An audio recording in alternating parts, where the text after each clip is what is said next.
Hi, my name is Igor. I'm a product manager here, and with me here is Will. He's a developer relation engineer.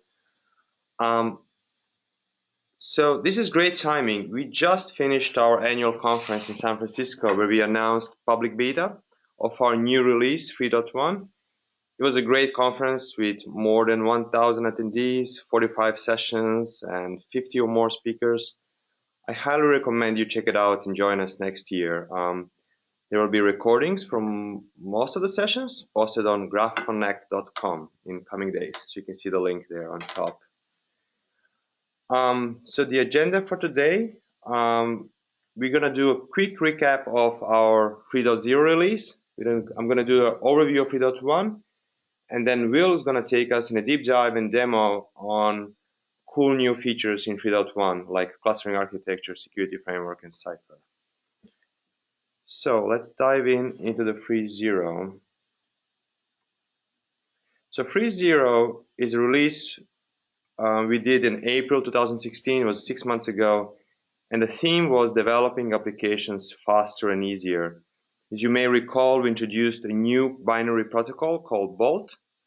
Bolt is lightweight and efficient, but most importantly, it is type safe, ensuring that your graph application sending a value to Cypher to being written into Neo4j database will maintain a same and consistent type of that value throughout. So if you're sending 1 and you want it to be a character, it's not going to end up being a string or an integer or Boolean. It's going to end up being actually a character. We also introduced official language drivers to provide a uniform way to develop applications. We are supporting top languages like Java, .NET, JavaScript, and Python.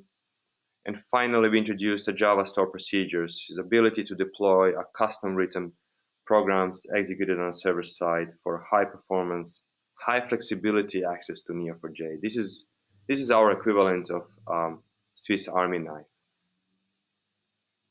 So if in 3.0, 6 months ago, we said this is how graph applications should be developed, in 3.1, we say how graph applications should be deployed into production. We call this Neo4j 3.1 release a graph foundation for the enterprise. The two keystone features of 3.1 are new clustering architecture and new security framework. In our opinion, these are absolute must features for any production deployment in Neo. But re-implementing clustering or adding a completely new security controls to graph database is very hard. Our CEO just recently said on a stage at the Graph Connect, we do the hard stuff so you don't have to. Later we will go into more details of these two features and demo it. But of course we made progress on other fronts as well. We made improvements to our database kernel. We introduced a schema viewer, a cool new feature where you can introspect the structure of your graph. And we added support for IBM Power8 Copy Flash, an ultra-fast I/O device. So let's just talk briefly about causal clustering. In this new architecture, we will have two groups of servers participating in a cluster. We will have a core group of servers, which is responsible for data safety. They will be committing and acknowledging that writes are successfully applied across the cluster. And we will have replica servers, which are read-only instances that are architected for massive scale and query throughput. We also introduce a strong consistency model called Causal Consistency that allows you to read your own writes, and we'll go into more details on this. On security, we now allow multiple users. With the ability to choose an authentication provider, you can either choose external service like Active Directory or Open LDAP, or you can use a built-in native users. We are actively working also on adding a Kerberos support, so this is coming up pretty soon. We also introduced a role-based access control framework. So now you'll have multiple users and you're going to have multiple roles, so you can assign and remove roles and achieve concepts such as read-only users, things like that. And finally, we introduced a new mechanism to control access to user-defined procedures, which unlocks one pretty cool, a must-have use case, which is a subgraph access control. We'll go into more details on this as well. So without further ado, handing over to Will, who will take us through the causal clustering. Cool, thanks Igor. So I should say this next piece of the presentation is borrowed directly from my colleagues Alistair and Max's presentation at Graph Connect. They're two of the engineers on the causal clustering team who actually built this. Their talk, as Igor mentioned, was recorded at Graph Connect, and the video will be online shortly. They go into a lot more detail. So we're interested in learning more about this area. Would really encourage you to check out that talk. But anyway, let's look at sort of the benefits that we have in a clustered deployment. So first one is massive throughput. So the benefit of having multiple machines able to respond to requests in parallel allows for much more throughput than a single machine only responding to requests. The next benefit that we have is data redundancy. So in a single machine deployment, if that machine blows up, well, our data is gone. We're no longer able to service requests. But in a clustered deployment, if one machine blows up, well, that's fine because we've replicated data across our clusters. So we have 4 other machines able to service requests. And the third benefit is high availability. So in a single machine deployment, when an instance is temporarily unavailable, we're forced to return an error. However, in a clustered deployment, when one of the instances becomes unavailable, we can simply reroute our request through a load balancer to another instance, ensuring that we're still able to service the request and return a result despite the one instance going down. So these are the three main benefits that we get with clustered deployments: massive throughput, data redundancy, and high availability. And these are all things that were available previously in Neo4j 3.0 and previous versions of Neo4j. However, with 3.1 and causal clustering, we've really enhanced the benefits that you receive along each one of these features. So for massive throughput, causal clustering allows for deployment of much larger clusters. In the area of data redundancy, causal clustering implements consensus commit architecture, which we'll talk about in a bit more detail. And on the high availability front, with Neo4j 3.1, the load balancing is now built in, handled by the Bolt protocol and the drivers, reducing the complexity for the application developer. So in cluster deployment in Neo4j 3.1, in a causal cluster, we have 2 groups of machines. We have the core, which is a small number of Neo4j databases. These are responsible for data safety, and they follow a fault-tolerant consensus commit operation for writes. So let's look at an example of how this works. So from our Neo4j driver, we send a create, a write operation to one Neo4j instance. This is a member of core in the Neo4j cluster. That write is then propagated to other machines within core. Once a simple majority of the machines within core have committed that transaction durably, the transaction is then acknowledged back to the driver. So this ensures data safety with consensus commits. Let's look at the replica group. The replica or read replicas, these are read-only instances that are not involved in the consensus commit process. So these are disposable and easy for auto scaling to scale out reads, things like this. So let's see how this works. Well, from the Neo4j driver, we make a write operation to the core, and then once core has acknowledged the transaction and committed that, this transaction is then propagated to each of the read replica instances, allowing us to then execute a read operation directly from any of these read replicas.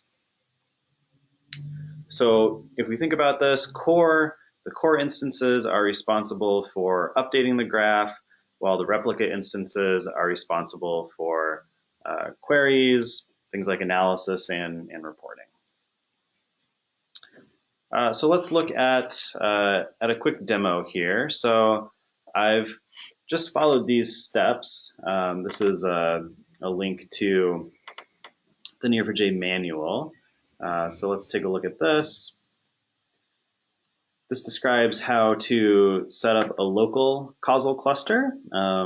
So by following these steps, basically all you need to do is specify for each machine the mode that the instance will operate in, if it will be a member of core or edge, one of our read replicas, as well as specifying initially some of the other members to look for to join in the network and so on. So all I did was follow these steps, and I now have a Neo4j cluster deployed locally on my machine. So let's go ahead and log in here. And so the first thing I can do is do :sysinfo in the browser, and this will show me some information about my instance as well as the other members of the cluster. I can also use a procedure for this, so I can say call dbms.cluster overview, and I can see all of the instances in my cluster. So I can see here I have these first three machines and their role. So I have 2 followers and 1 leader. These are the members of core, and I have 3 other read replica instances as well. And so I just have these all locally on my machine here. So here's another member of core. Let's go ahead and add some data to this instance. So this is the simple movie graph that we can run very easily. Let's add some data to this instance. So we've written some information about actors and the movies that they act in. Now if we go back to this other instance, we can run a query. Let's find movie where the title contains the matrix, and we can see that that data was replicated to my other instance locally. That's great. We can also test the fault tolerance of our system here. So let's see what Neo4j instances we have running. And let's go ahead and kill one of these. So this one here is our, no, not that one. This one here is our current leader machine. So the leader is the instance within core that is responsible for coordinating the consensus commits. So let's go ahead and kill that instance and see what happens here. So we're going to kill -9, that instance, and now if we do ps-e grep for Neo4j, you can see that that instance is no longer running. We can verify that by trying to connect to it. It's the one listening on port 7476. It's no longer up. However, if we go to another member of the cluster and say call dbms.cluster overview. We can see that a new leader has been elected. Now we still have 2 members in core, and of course none of our read replicas were impacted. So let's go ahead and start that instance back up.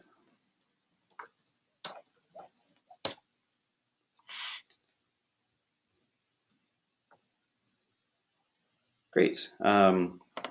So that's just a quick overview showing how we can easily deploy a local causal cluster. This guide is again part of the operations manual for Neo4j, very easy to follow along. Talks about some of the other procedures and things built into the browser that we can use for examining the health of our cluster and so on. So let's talk a little bit about how we would write a Neo4j application making use of causal clustering. So the typical architecture is something like this. We have an application server that uses the Neo4j driver to execute queries against a Neo4j instance.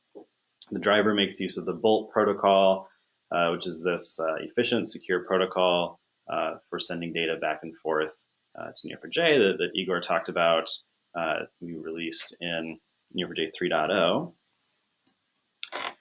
And there are official drivers for Java, Python, .NET, and JavaScript.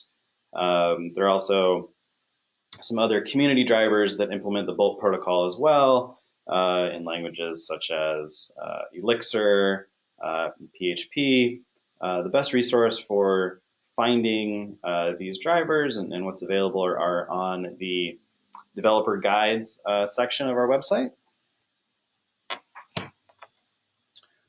Okay, so back to how would we develop an application for causal clustering using one of our official drivers. So this should look familiar for anyone who's used any of the Bolt drivers.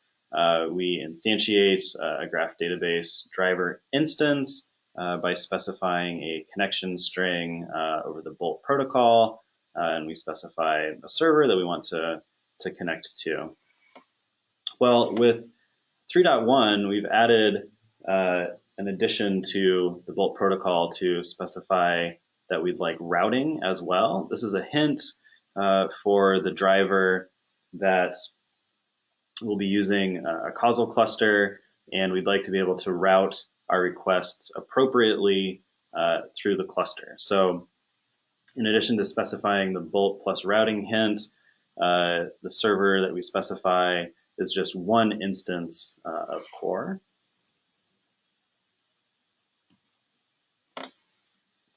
And so this allows us now to route our requests across instances of the cluster, both writes for core and reads to the read replicas without using a load balancer. This is all handled by the driver and the Bolt protocol. So the other piece of this is that each session now can specify an access mode. So here, where we want to execute a write operation, when we instantiate the session, we indicate that we're interested in access mode write. This will ensure that our transaction is routed to a member of core for the write operation. However, if we're simply executing reads, we can specify access mode read when we instantiate our session, and this transaction will be routed accordingly through our cluster. So let's talk a bit about consistency, and we'll use an example that some of us may have seen in the real world here. So we have some application. It says, oh, we need to log in to continue our purchase. Maybe we're buying something online. So we create an account, and then after we create our account, we immediately need to log in. So we add our username and password that we just created. we get this error message, no account found. Well, this is odd. How can this be? We know we've created the account, so we wait a little bit, try it again. Oh, and then it works. So what went wrong here? Why didn't this work? Well, the answer is this didn't work as expected because of this concept of eventual consistency.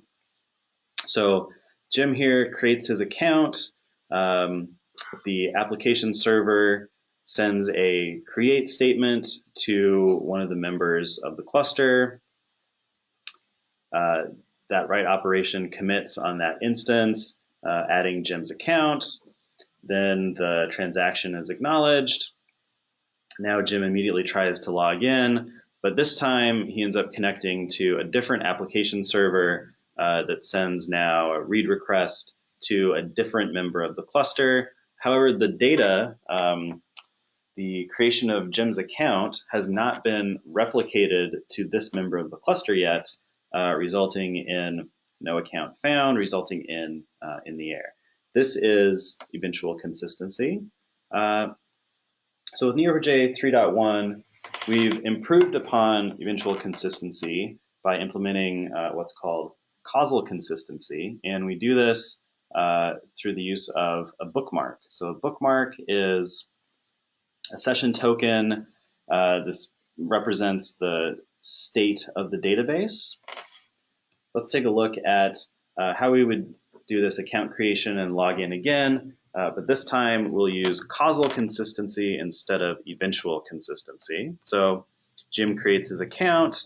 The application server sends this create statement through the driver to one of the Neo4j instances.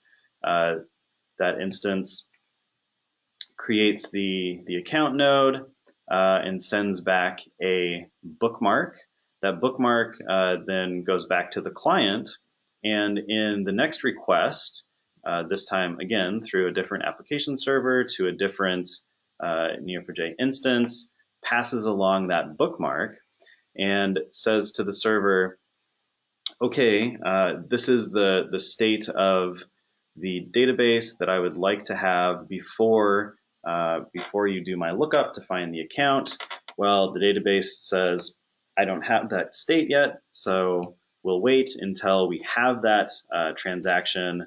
As soon as the database has that transaction, it then returns the result to the client, resulting in a successful login. Great, so that's a review of causal clustering. We talked about core servers that are responsible for updating the graph. Their main responsibility is data safety, and we talked about read replicas that are responsible for queries, things like analysis and reporting. So if we were to compare sort of the clustering architecture that's available in Neo4j 3.0 and previous versions with what's available now in Neo4j 3.1 and causal clustering, well, previously we had a master-slave architecture, so all writes would go to master and then data was replicated to the slaves. Now we have a two-part cluster. Writes go to a core group of servers which are responsible for data safety, and read-only queries can now go to any of the read replicas. Previously, with Neo4j 3.0, we used the Paxos consensus algorithm for master election. With Neo4j 3.1, we're using the Raft protocol for leader election, membership changes, and commits of all transactions. So all write operations go through this Raft consensus protocol. This really extends data safety for the cluster. And so really what this means is that with Neo4j 3.0, we could see practical deployments with tens of servers. However, with 3.1, we can easily deploy much larger clusters into the hundreds of servers. Great, so that was an overview of causal clustering. Back to Igor, who's going to walk us through security in 3.1. Perfect, thank you, Will. I just want to reflect on causal clustering. We are very excited about this feature. We spent a lot of effort and time doing this, and it's really, we believe it's going to enable people to develop intelligent smart applications, because it's hard to develop application against distributed systems. And I think these concepts like causal clustering and ability to massively scale is really going to both shield and enable our application developers. And we did something similar with security as well. In the environment where you have a multiple application servers using the insights from Neo4j, or multiple different departments or people using Neo4j, there has to be a way that you can safeguard data and control access to the data. So we are very excited that we have now multiple users and role-based authorization and fine-grained access control. So let me walk you through these in more detail.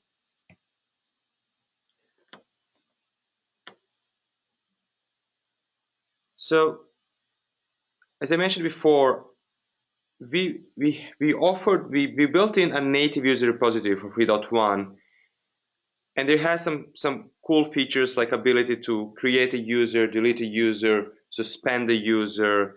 You know, as an admin, you can change user password, things like that. We do still recommend that this is used in testing and proof of concepts, single instance deployments. For real production deployments, what we expect is that most of the deployments environments will already have a users defined in LDAP, and we don't believe people will take an effort to migrate those users in Neo4j and then have users being managed in two different places, and you have to keep them in sync. We didn't provide any functionality for that. I don't think it's an easy way to keep those in sync. What we did actually, we built in a connector, or LDAP connector, and we certified and tested thoroughly with Active Directory and Open LDAP, so you can connect to your either a cluster or AJ deployment of your Active Directory or Open LDAP, or a single instance in your network, and you can use an encryption protocol, and you can just connect and have all of your users being managed by this external service. We call this a federated users, and we recommend this for production deployment. There's also an option, because we wanted to be quite flexible, and there's this not even corner cases, but for example, in financial industry, let's say in a hedge fund, you have a rule that any single trader can only see less than a half of the currently executing transactions, or less than a half of the revenue, or things like that. Otherwise, it's going to be placed on a blacklist. These kind of things cannot be solved with the traditional, users and roles. In this kind of cases, you want to build a more solid application logic-based security controls. And for that reason, you can deploy a custom-built authentication authorization plugin extension. So we built a pretty good server-provided interface. We provided an API for easy development of those. I think quite a few of our deployments of Neo4j will be using that actually. So let's look into LDAP, because we believe that will be a majority use case in this way. So here we have a single line setting to using LDAP. So you use DBMS security auth provider equals LDAP. This is all you need to do to enable LDAP connector. Then you need to add a setting of point to your endpoint where your LDAP service is being deployed. In this case, I have LDAP at my activedirectory.example.com. As you can see here, I did not specify a port, because in this example here, it's being deployed to the standard port 389. You can actually specify a port here if you want, or you can also specify that you want to use LDAP-S protocols. It's going to be using an encrypted version of the LDAP protocol, and you can also specify then a port 689 or any other non-standard protocol your deployment is using. We also add support for the system users. System user is a concept where your users that are defined in LDAP directory do not have a read access even to their own information. In that case, you want to use a system account that has a read-only access to the entire directory and use that every single time that Neo4j needs to check for authorization data. This authorization data is also being cached, but it's also best practice that you use a single read-only account to do this kind of network hops to your LDAP. So you don't pass the password over even encrypted LDAP protocol, but you don't pass the password of your user to LDAP every single time you want to check for authorization. So this is a best practice as well. And of course, we provide quite a handful of here configuration options to customize this LDAP connector to the particular structure of how you define the users and groups in your LDAP directory. So here we have user templates. You can define a template so users don't have to provide a fully distinguished name when they're logging in. They can just use your common name, and also you can show what is your base DN, where your users are being stored and things like that. So let's look at an example. So here, let's say you have a base DN example.com. You have organizational unit people and organizational unit groups, and I have two users defined here. I have Bob Smith and Carl Jr., and they are member of some groups here. We have a handful here defined: Neo4j read only, Neo4j read write. Let's say Bob Smith is member of Neo4j read write. Let's say Carl Jr. is a member of Neo4j schema manager. That still doesn't tell anything to actually Neo4j database. This is just membership within your Active Directory.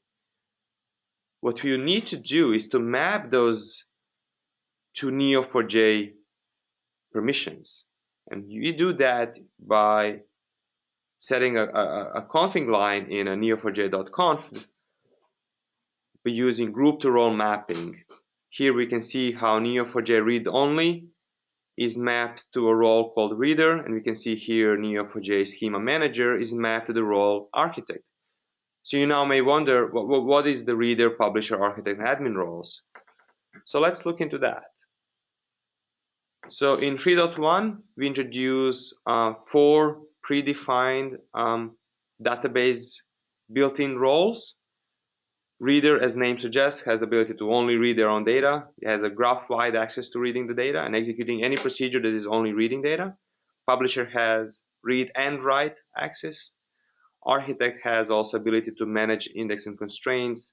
We have some schema operations at the moment available in Neo4j, and we're going to be adding more. But let's say one example is existence property constraint. Setting in and dropping indexes is another. And admin has all the above abilities, and on top of that has the ability to manage built-in users. So if you're using a built-in, you can create or add users, remove users, and add and remove roles.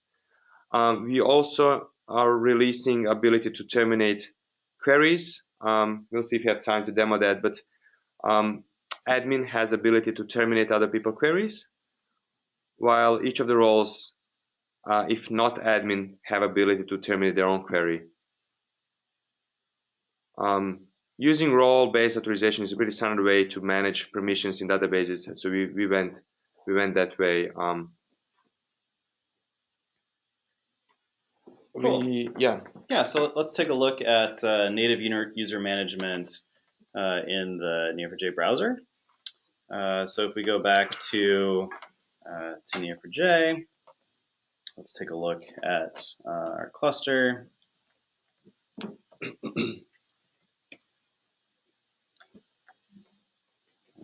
Make sure we're connected to one of our core instances. Great. So one thing, if you notice here, when we click on the database drawer, we can see the username that we're connected as. So in this case, we're connected as Neo4j, and my role is admin.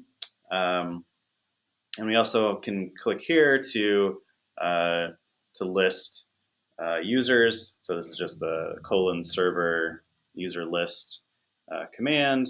And we can see the only user that we have is Neo4j, who has the role admin. So let's go ahead and add a new user. Let's now add user Will, who has the role reader, and we'll set my super secure password, and we'll go ahead and create that user. So now if we do server user list, we can see we have 2 users. We have Neo4j, who's an admin, and Will, who's just a reader. So let's disconnect from the Neo4j user, and now let's log in as Will. So I'm now connected as Will, and let's go ahead and try to do a write operation here. So let's say, let's create a new person, and let's add some hacker into our data here. And so if we run this, we can say, oh, write operations are not allowed for Will because you just have read permissions. And we can see that now in if we look in the database drawer, now we're connected as Will, who has role of reader. Well, I don't like not having very many permissions, so let's disconnect and now log back in as Neo4j. And now we can see I have admin permissions. Another great feature that Igor mentioned is the ability to see all running queries across instances in your cluster, and admin has the ability to kill those queries. This could be an errant long-running query that a user is not aware that they submitted and didn't stop. We can access this by doing :QS in the browser, and we can see here across the different instances in our cluster, we don't have any long-running queries. Let's go to now a different machine here. I have this great long-running query here. This is doing a couple of Cartesian products and then an optional match across these Cartesian products. So if anyone has taken any Cypher tuning examples, we know that this is not going to be very performant. So we start this, now go back to a different instance in our cluster, and we can see here we have a long-running query on this machine. This is going to take a long time to return, so let's go ahead and kill this, and we can see that that query has been killed. It's no longer running on our machine. Great. So those are some of the new security features in Neo4j Browser. So just to recap really quick, we added a new native user, verified his permissions is set to read only, and we saw some of the query status features in Neo4j as well. Cool. Thank you, Will. Just want to say that QS will be renamed to queries pretty soon. So it was we're still in beta. We're playing with things. One of the cool things is here we can track actually a lapse time since the time the query started, so we can actually have some monitoring. We're going to be adding in next releases features like is query being blocked, waiting on a resource, how much memory using, things like that. So stay tuned for more improvements in being able to manage the workload on your cluster. We're pretty excited about that. But back to the fine-grained access control. So the predefined roles are graph-wide, and here I have an example of a simple graph in the absence of time of making some more complex example. Here we have a company ID and company name node that has relationship to its employees. An employees node has employee name and address and has a private piece of data here called social security number, which is a PII data. Not everybody should see that, so here it's being marked as kind of gray. And here one node has an relationship to another node called employee data, which includes salary. So that entire node is being marked as gray, so it's more confidential. So how do we engineer an access rights so only some of your users in Neo4j can see employee name and an employee address, but not see social security number and salary, and some other employees can see all of the data. So we can do that with procedures. So here we can build a procedure called get employee details and set employee details, and we can give Carl Jr. in HR ability to execute this procedure, right? And you can here see that that procedure is specifically being programmed to not access or touch or return either social security number or salary information. We can build another procedure called get employee salary details, which specifically will take a name of the employee and then using that anchor then look for a salary related nodes. And we can give access to that procedure to Bob Smith, who works in accounting. So how do we do this? Let's recap. So first we need to build a user-defined procedure with the desired access to data.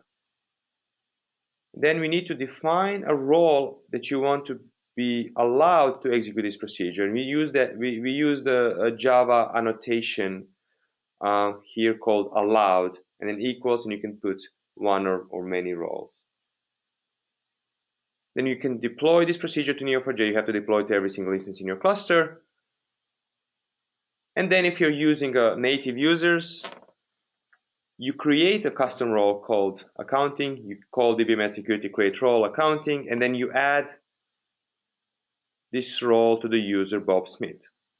If you're using LDAP, the only thing you need to do is to create a mapping in neo4j.conf where you take Neo4j accounting group defined in LDAP. You need to define that group in LDAP, but you map that group then back to the accounting. And here I have Neo4j operator mapped to the operator.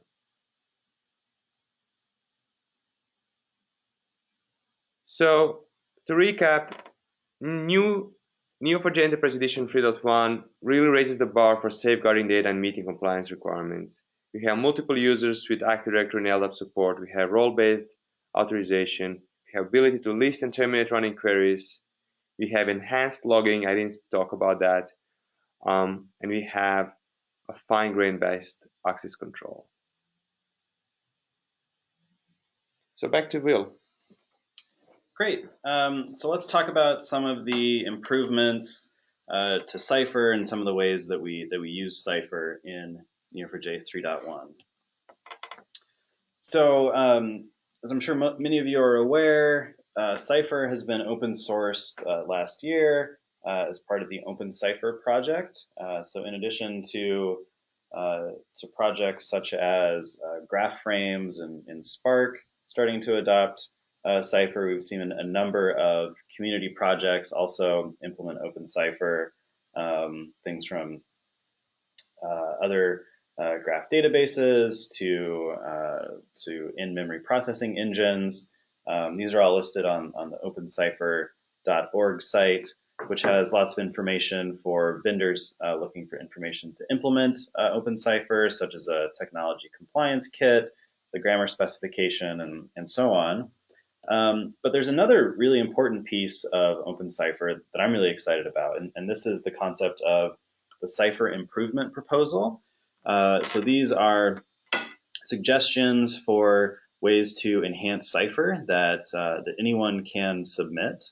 So if you have a suggestion or an idea of how Cypher can be improved, I would really encourage you to consider submitting a Cypher improvement proposal, which you can do again on opencypher.org. Great, so let's look at some of the enhancements to the Cypher language itself. Well, we've talked a bit about user-defined procedures, and we've used a few of these.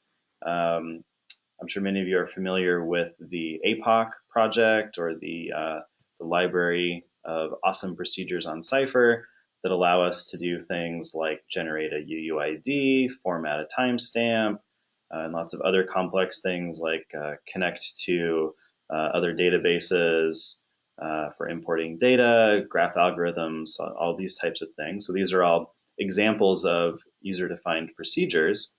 And in Neo4j 3.1, we've extended the syntax that you use and the concepts to the concept of a user-defined function. So many of these procedures were simply returning, yielding a single value.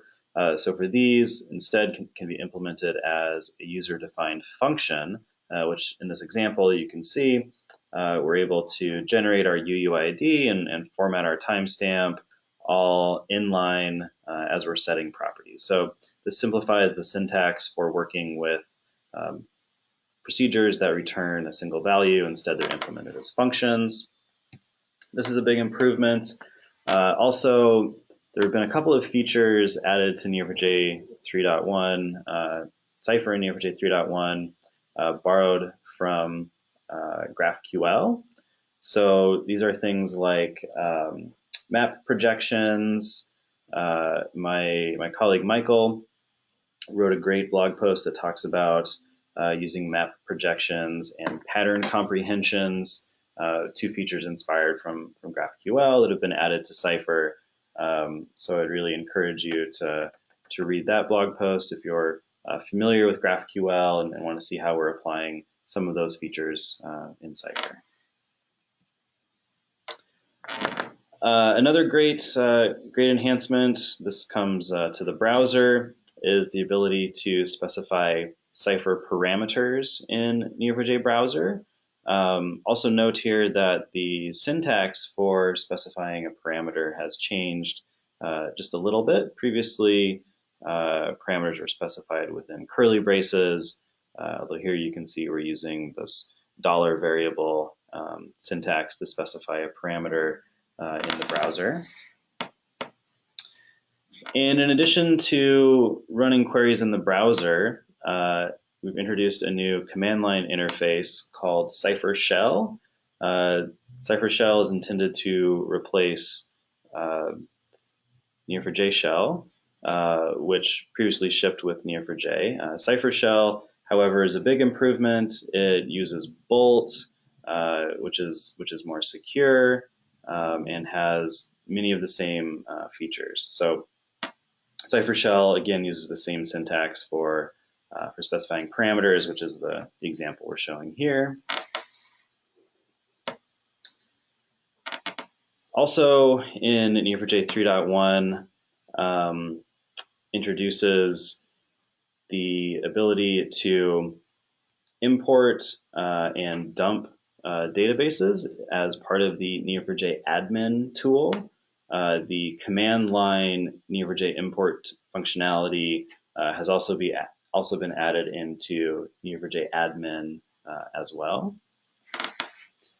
as the consistency checker, which is also available in Neo4j admin.